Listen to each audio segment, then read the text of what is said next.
Hola, ¿qué tal chicos? ¿Cómo están? Yo soy Soren y bueno, el día de hoy tenemos a Brenda Navarro, la escritora de Casas Vacías, una reseña que les entregué muy recientemente y que de hecho yo lo comenté también. Es un libro que no te puede dejar indiferente, pero precisamente por la situación que estamos viviendo en estos días y además de que vivimos bastante lejos, pues la entrevista va a ser ahora en este formato. Brenda, por favor, no sé si te puedas presentar. Pues nada, soy Brenda Navarro, como ya dices, soy autora de la novela de Casas Vacías y estoy muy contenta de estar aquí contigo. Ok.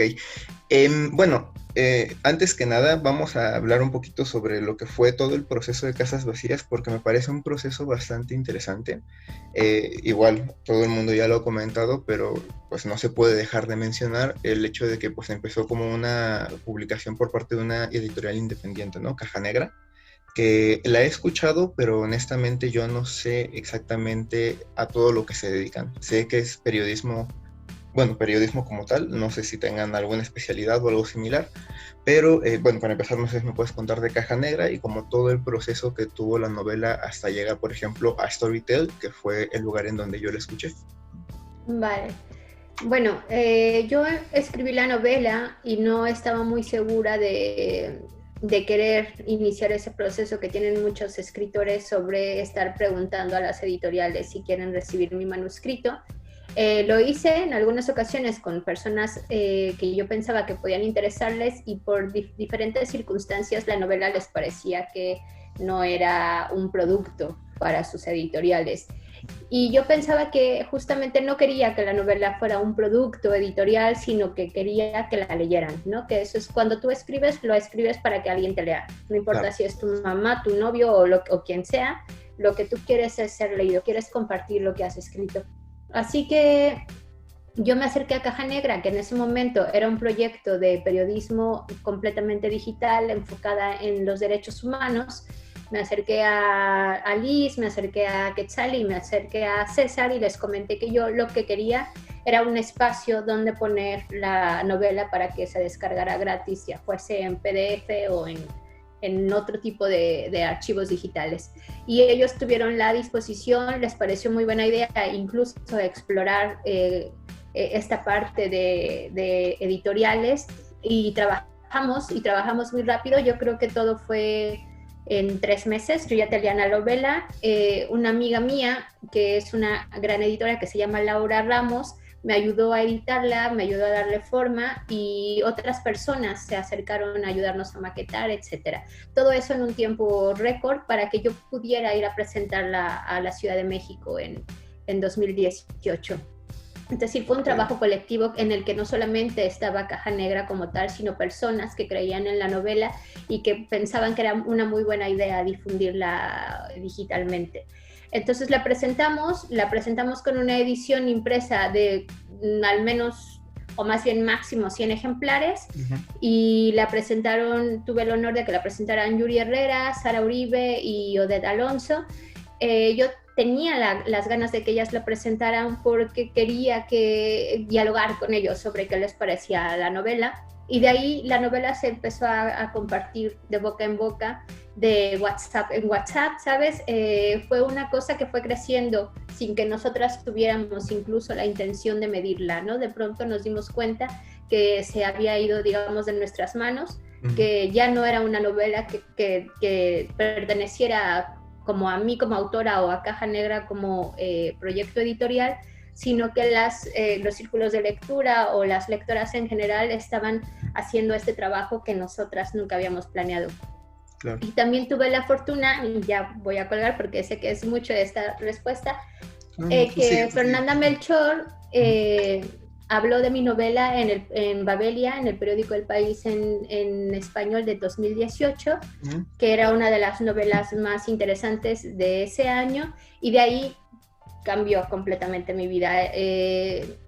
A los 2 meses ya tenía agente literaria, ya tenía ofertas para publicar en papel, y aunque yo estaba un poco con la reserva de no querer entrar digamos, al mundo editorial, también sabía era consciente de que habían dos cosas de por medio. Uno, las lectoras querían el libro físico, ¿no? Era una cosa que nos pedían todo el tiempo.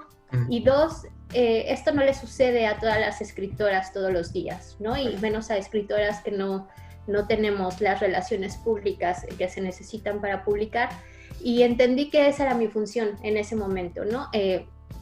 Hacer que otro tipo de escritoras a las que no tienen acceso empezaran a ser reconocidas, y que mi ejemplo podría ser el ejemplo de otros casos. Así que dije, va, y va muy bien, que eso es lo interesante, va muy bien porque, bueno, va muy bien porque se está distribuyendo en España, América Latina, y ha tenido ya, bueno, he firmado ya varios contratos para sus traducciones, así que así es más o menos el proceso. Sí, no, y de hecho, como comentas, es un proceso bastante interesante porque, bueno, o sea, lo que tú dices, ¿no? Fue una historia que pasó de boca en boca, igual yo lo mencioné en la reseña, o sea, llegó un momento en el que yo escuchaba que todo el mundo hablaba de este libro, y tengo entendido que incluso fue uno de los libros más vendidos en la FIL Guadalajara del 2019. No tengo cierto ese dato, pero por ahí me comentaron eso.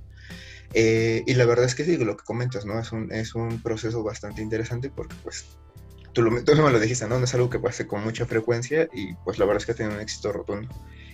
Ahora, la cuestión aquí es que, bueno, yo, por ejemplo, leyendo esta historia, escuchando lo que la gente comenta de ella, incluso viendo algunas entrevistas tuyas, me acuerdo mucho de una autora que se llama, ¿cómo se llama? María Audemurail, una autora francesa que vino aquí a la Ciudad de México hace bastante tiempo, y en una plática que tuvo con sus lectores, ella comentaba algo muy curioso que yo creo que le pasa a todos los lectores, pero yo me acordé de lo que ella dijo, ¿no? Que ella escribe una historia y los lectores leen otra, ¿no? Completamente diferente, incluso llegan a extraer historias que ni siquiera el escritor pensó, ¿no? En este sentido, pues qué mejor forma de conocer, por decirlo entre comillas, la verdadera historia que, pues, de tu propia voz, ¿no? Brenda, ¿qué historia querías contar con Casas Vacías? Porque mucho se ha dicho de este libro, pero pues eso, ¿no? O sea, tú, ¿cuál era tu verdadera intención, por decirlo de alguna forma, ¿no? A la hora de escribir este libro, o qué historia querías contar. Mira, en realidad la única intención que tenía era demostrarme a mí misma que podía escribir un proyecto de novela, ¿no? Okay. Y que tenía que escribirlo justamente sin esta presión de quiero que me publiquen, sino que era algo que quería mostrar a la gente sin que yo tuviera vergüenza de ello, ¿no? Como cuando te quieres poner guapa o guapo y te sientes a gusto y quieres que te saquen fotografías. Eso quería yo hacer, ¿no? Como tengo este ejercicio de escritura y luego no me va a interesar si le gusta o no a la gente. Yo me siento completamente segura de que esto es lo que yo quería decir. Y lo que quería decir en realidad era cuestionamientos. La novela siempre está hablando de cosas que yo me estoy cuestionando todo el tiempo, hasta la actualidad, o incluso mucho más ahora, justamente por toda la retroalimentación que he tenido de la novela. Yo quería hablar sobre el dolor que estábamos viviendo en México, sobre las desapariciones, y me parecía que hablar desde el dolor de una madre era muchísimo más interesante que hablarlo desde, digamos, un tema político, hablando de políticos o sus repercusiones. Y creía que era sobre una madre en específico porque son las personas a las que menos se les escucha. Yo siempre pongo el ejemplo de esta cruzada tan importante que hubo del movimiento de la paz, en la que el presidente en ese momento recibió a los líderes de este movimiento, y sin embargo las madres que están buscando a sus hijos desaparecidos desde Centroamérica a México, nunca se les ha dado un trato igualitario, y eso era lo que me llamaba la atención. Y no quería hablar sobre desapariciones que fueran como de tinte político o que estuvieran incrustados en esto de la guerra contra el narco, porque yo no tengo esa experiencia y yo no quería hablar por esas personas, yo solamente me quería cuestionar estos dolores. Y lo que encontré, como bien tú dices, es que las lectoras vieron una novela de maternidades, una novela de mujeres enfrentándose a estas violencias normalizadas que tenemos la mayoría de las mujeres mexicanas, y me parece muy bien porque es un diálogo constante. Todo el tiempo que escucho a las lectoras encuentro algo que yo no me he dado cuenta que existía, y creo que de eso va. Como te decía, con el proceso de la novela, llega un momento en que la novela ya no es tuya, que tú sabes que es un libro que tú escribiste, pero que es el libro el que tiene que dialogar con las personas, no tú, ¿no? De hecho, yo creo que las autoras y los autores a veces estorbamos un poco en la cosa del libro, que es la novela la que se tiene que defender y la que tiene que leerse, y nosotros deberíamos de estar callados la mayor parte del tiempo, escuchando para poder seguir escribiendo. Incluso descubrir historias que no sabías que estaban allí, ¿no? Exacto. Sí, ¿no? Y con lo que comentas tal cual, ¿no? O sea, al parecer todo el mundo ha definido esta novela como una historia de maternidades, incluso hasta forzadas, he escuchado que dicen por allí. Pero pues igual lo que comentas, ¿no? Se habla mucho sobre cómo la mujer enfrenta las violencias, pero bueno, yo no sé, encontré algunos aspectos que me llamaron bastante la atención. Y bueno, a mí una cosa que me llama la atención, y lo pongo entre comillas, porque creo que lo entiendo, es que, bueno, para empezar no le pusiste nombre a las mujeres de esta novela, porque puede ser la historia de cualquiera.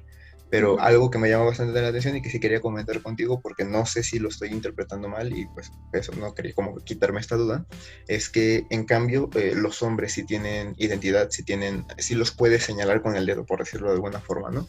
Entonces yo entre otras cosas, lo que me puse a pensar con esto es que pues tristemente las historias de tus protagonistas pueden representar a cualquier mujer, pero los hombres que tú describiste no necesariamente son el reflejo de todos los hombres, ¿no? Porque, bueno, yo te lo digo así, porque, bueno, con todo lo que ha pasado últimamente con el movimiento feminista, pues habemos muchos hombres, ¿no? Porque incluso creo que yo en algún momento lo he hecho, en el que nos sentimos incluso atacados cuando no es el caso, ¿no?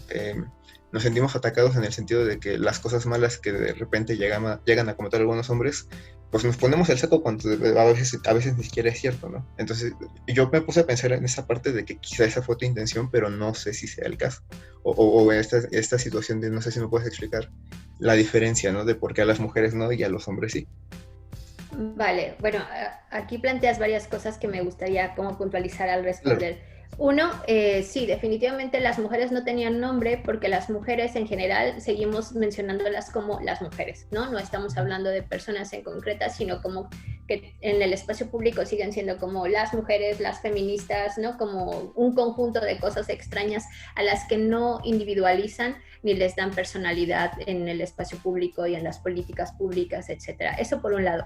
Por otro, quería reflejar que todo hombre, incluso aquel que no tiene nombre, porque hay hombres ahí circunstanciales y no tiene nombre, sí que tiene una historia. Y eso es lo que pasa generalmente en la historia como nos la han contado, ¿no? Siempre estamos hablando de Miguel Hidalgo, de Guerrero, del presidente tal, siempre tienen un nombre. Las mujeres no, las mujeres siempre somos la esposa de, la pareja de, la mamá de, y yo también lo hago, ¿no? Yo en mi teléfono tengo la mamá de tal, porque eso es como se hace, y aunque estemos en contra, lo repetimos. Esto es por un lado, pero por otro, por todo lo que tú comentas, yo creo que sí vale la pena que lo conversemos, porque además tú eres, digamos, un hombre en la Ciudad de México que no sabe cómo reaccionar cuando se escucha todos los hombres. Cuando decimos todos los hombres, no se trata de todos los hombres, tú, Arturo, Juan, Pepito. Estamos hablando de una construcción de las masculinidades y de los hombres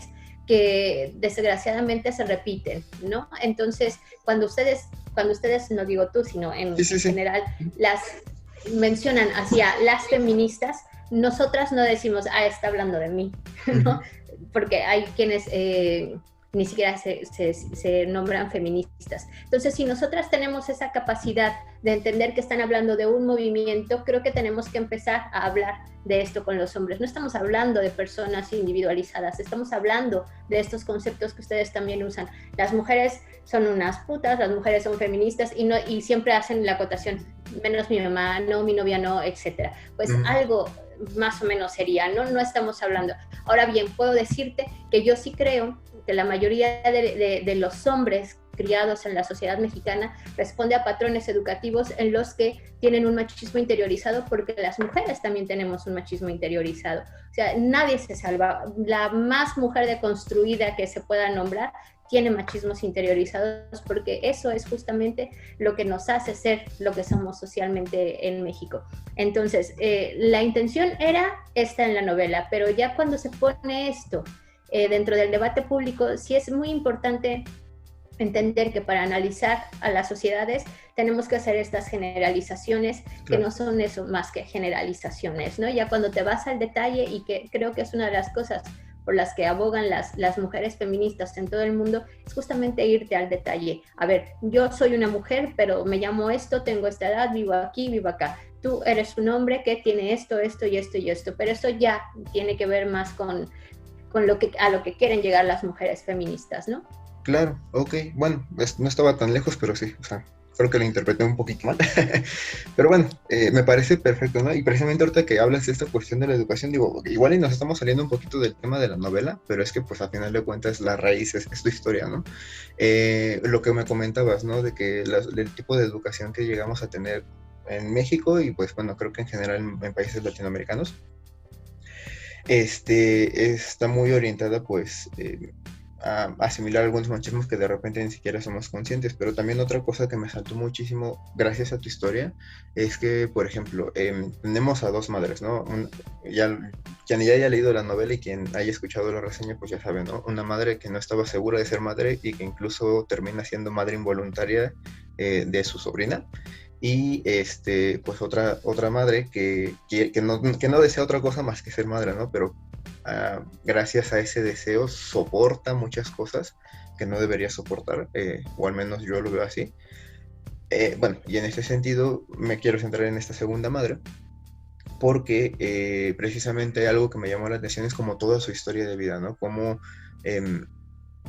pues, no creo que no lo comprenda, pero no le ve lo malo, por decirlo de alguna forma, que todo lo que ha vivido, ¿no? Lo que pasó con su hermano, lo que pasó con, o sea, quién es su padre, y todo este tipo de educación que ella ha tenido, a mí me llama bastante la atención y lo relacioné mucho incluso con la educación sexual, porque ella lo que quiere es ser mamá, ¿no? Pero cuando sucede que empieza con un desangrado bastante fuerte, para no dar spoilers, ella no sabe lo que le está pasando, ¿no? Incluso se queda hasta choqueada.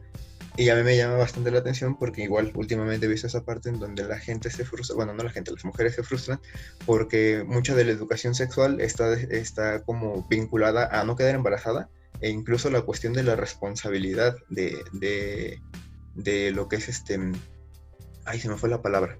La reproducción es mucha de la responsabilidad que hay en la mujer, ¿no? Desde los métodos anticonceptivos, ¿no? O sea, hay infinidad de métodos anticonceptivos para las mujeres y para los hombres. Pues no es que no haya, pero ni se promocionan y en realidad, pues decimos, pues no es mi culpa, ¿no? No debería decirlo yo.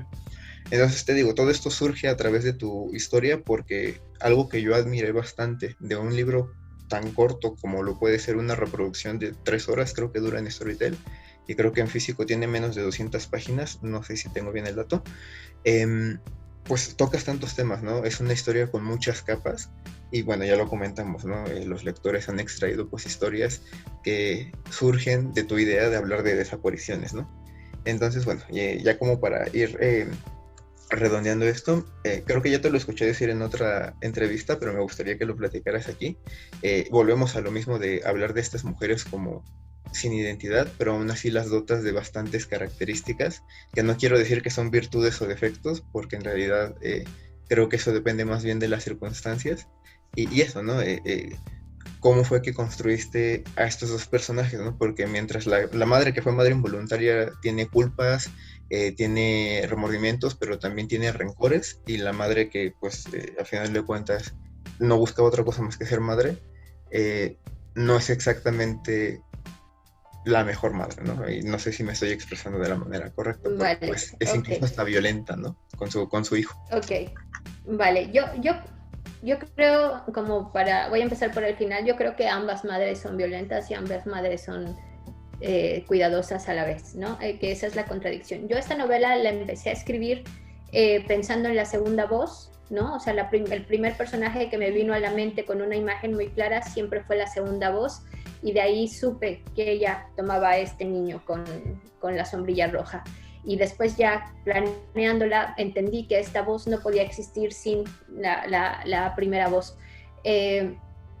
Y así las escribí. Empecé a escribir la primera voz hablando de cómo desaparece su hijo, que no es ningún spoiler porque lo dice en la primera página, ¿no? Y cuando yo sentía que ya tenía un poco claro lo que quería decir en esta primera parte, la dejaba descansar, digamos, y me iba a la segunda voz, que es la segunda voz siempre contesta a la primera voz, es decir, siempre es un diálogo entre ellas, aunque no se hablen entre ellas, siempre están hablando de los mismos temas y siempre se están respondiendo la una a la otra, y creo que justamente en esa intencionalidad literaria lo que yo quería demostrar es que no importa si eres de una clase o de otra, vives violentada todo el tiempo, ¿no? Esto yo lo repito muchas veces, y cuando me preguntan ¿qué le dirías a una mujer que ha sido violentada o cómo se lo dirías?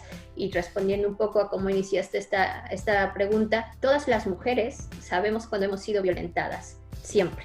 Lo que no sabemos o lo que no nos proporcionan son las herramientas para poder expresarlo adecuadamente. Así como todas las mujeres sabemos que hemos sido violentadas de una manera sutil o no sutil, así todos los hombres saben cuando son violentadores y cuando son violentados.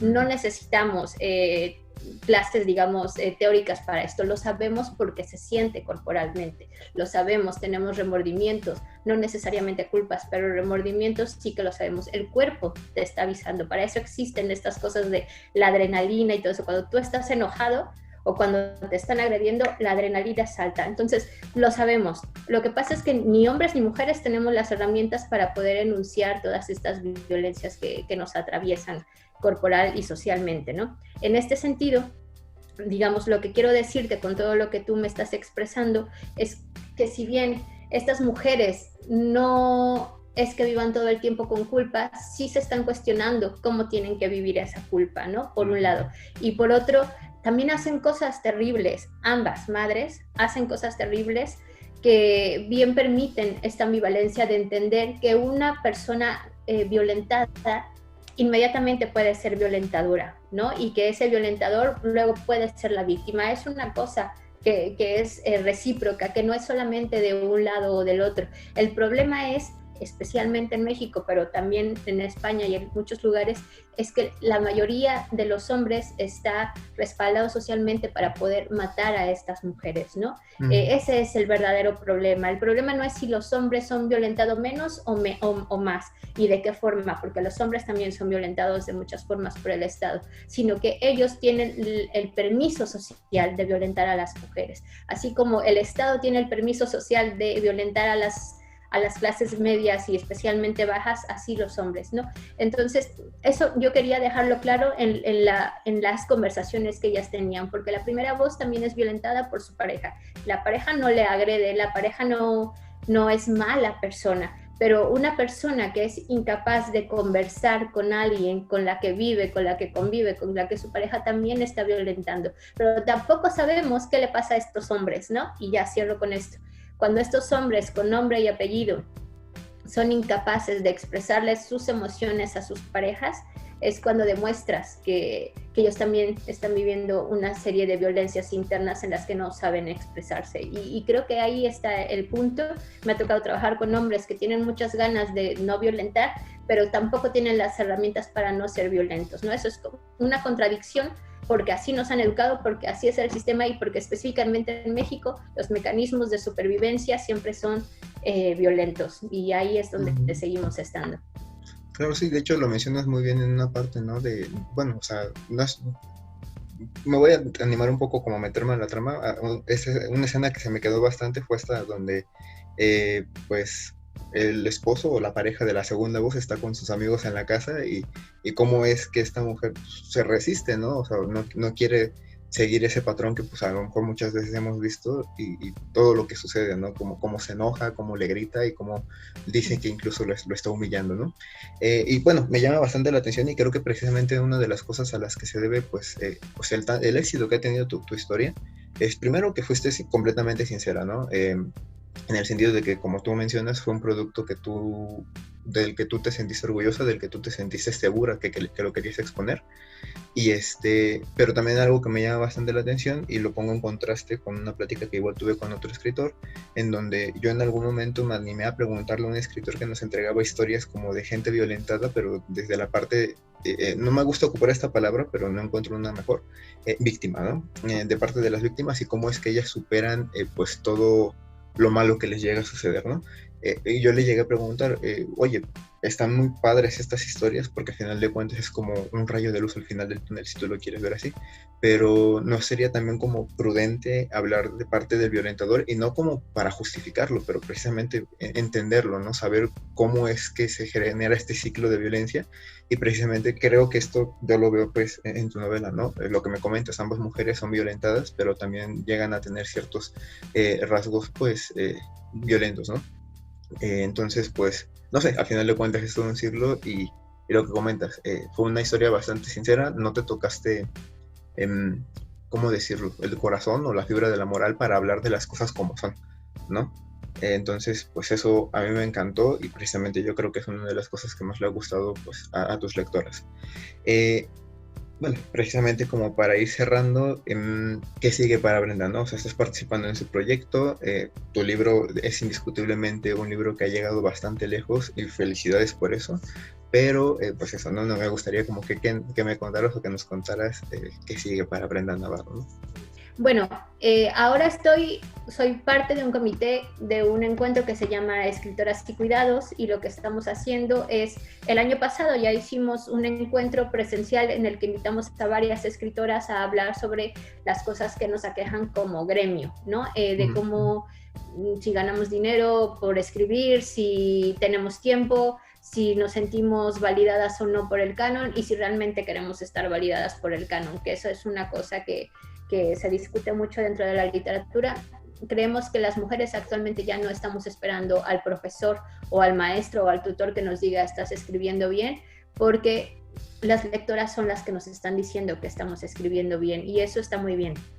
Eso por un lado, estoy en ese comité que ahora está haciendo el segundo encuentro, que será virtual, y estamos en unas jornadas de escucha en las que queremos saber qué es lo que realmente les interesa a las escritoras, porque nosotras podemos decir, hablemos de mujeres y literatura, de mujeres y el cuerpo, etcétera, y a lo mejor las escritoras y lectoras quieren hablar otras cosas, y estamos en ese proceso.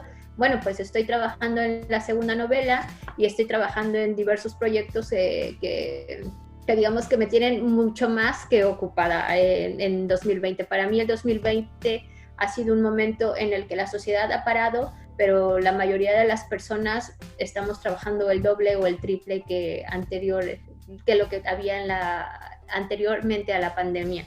Estamos trabajando demasiado y creo que vamos a empobrecernos, así que por eso estoy trabajando en muchos proyectos para no deprimirme ante el panorama mundial. Ok, perfecto. Bueno, pues no sé si quieres agregar algo más. Digo, podríamos quedarnos platicando más sobre todo lo que abordas en tu novela, porque sí hay muchos temas, no solamente la cuestión de la violencia, que sí es uno de los puntos principales, pero igual, no sé si quieres agregar algo más. Sí, a mí, de todas las cosas que tú me has dicho y que me parecen muy interesantes y por las que tengo que serte sincera, acepté esta entrevista cuando dije que ya no voy a aceptar más entrevistas en la pandemia porque hay muchas otras escritoras a las que se les puede entrevistar, es por esto último que tú dices y que conversabas también con mi colega escritor, ¿no? Que no sé quién sea, sobre si es necesario poner la voz del violentador para entenderlo. A mí me gustaría hablar respecto a mi novela, pero en tanto el canon literario, todo este tiempo, todo el siglo XX al menos, hemos estado escuchando al violentador. Es decir, toda la estructura y toda la historia viene de las personas que han violentado y se han mantenido en el poder. Ya no necesitamos escuchar al violentador. El violentador está ahí todo el tiempo y sigue estando todo el tiempo en los discursos narrativos, políticos, etc.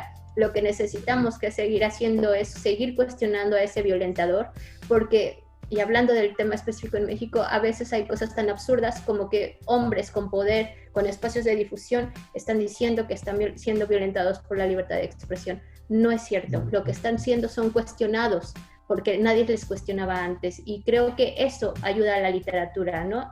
Cuando tú dices, hay que darle voz a esta otra parte para entenderla, yo quisiera como voltear esa cámara y decir, por favor, sigan viendo estas otras voces que no tienen ni el micrófono, ni el radio, ni los medios, ni el poder, para expresar lo que pasa. Al violentador ya lo conocemos. A lo que tenemos que conocer son a las personas que viven violencia sistemáticamente y ahí dentro de esas personas estás tú y estoy yo, ¿no? O sea, nadie se salva más que cierto puño de personas que están muy lejos de estar cerca de nosotros. Creo que cerraría con eso la entrevista. Ok, me parece perfecto. Mira, esa sí no me la esperaba. Bueno, me gustaría extenderlo un poquito más porque precisamente creo que una pregunta que entra aquí justo en este punto es, ok, tenemos tu novela, me dijiste que querías comentarlo, pero también hay muchas otras escritoras que podrían ser entrevistadas. No sé, estaría muy padre que nos dieras recomendaciones. Sí, recomendaciones en general, no solamente de ficciones, que sí, creo que es una parte principal de mi canal, pero bueno, supongo que también conoces a escritoras de otro tipo de géneros.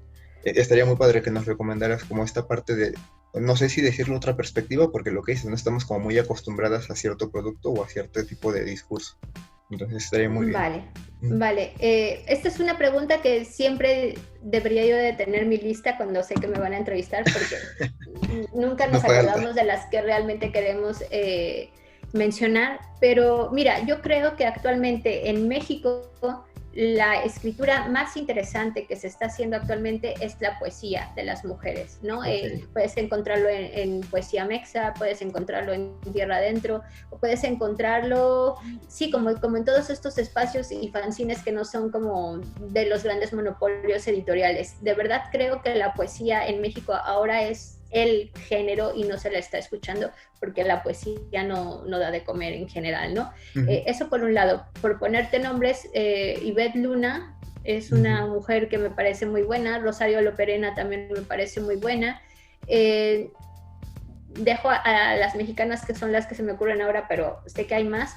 Yo estoy recomendando mucho a un escritor que se llama Ocean Vuong o Ocean Vuong, que escribió una novela y un poema que me han cambiado el 2020. Escribió, te paso el nombre porque tiene nombres un poco largos y no los recuerdo. Creo que él es un hombre que está cuestionando justamente todas estas cosas sobre las violencias que están viviendo los hombres que no responden al ser blanco, con dinero y etcétera. Lo recomiendo mucho. En general es una persona muy sensible, pero no es una persona que se victimice, ¿no? Sino que habla de la victimización como tal, en la que todos nos sentimos identificados. Y yo siempre recomiendo a Agatha Christie, ¿no? Su trilogía. Recomiendo a Alfred Jelinek, que es también premio Nobel. Y por supuesto a Szymborska, que no sé cómo se pronuncie, pero que la menciono en el libro porque creo que es una poeta que te habla de muchas violencias y no la clasificarías tú como una persona que te habla de violencia, sino que lo hace de una forma tan sutil y tan delicada que tú crees que está hablando de una cosa normal, pero si le analizas realmente está hablando de muchas violencias que vivió ella o que observó ella en Polonia. Creo que sería todo.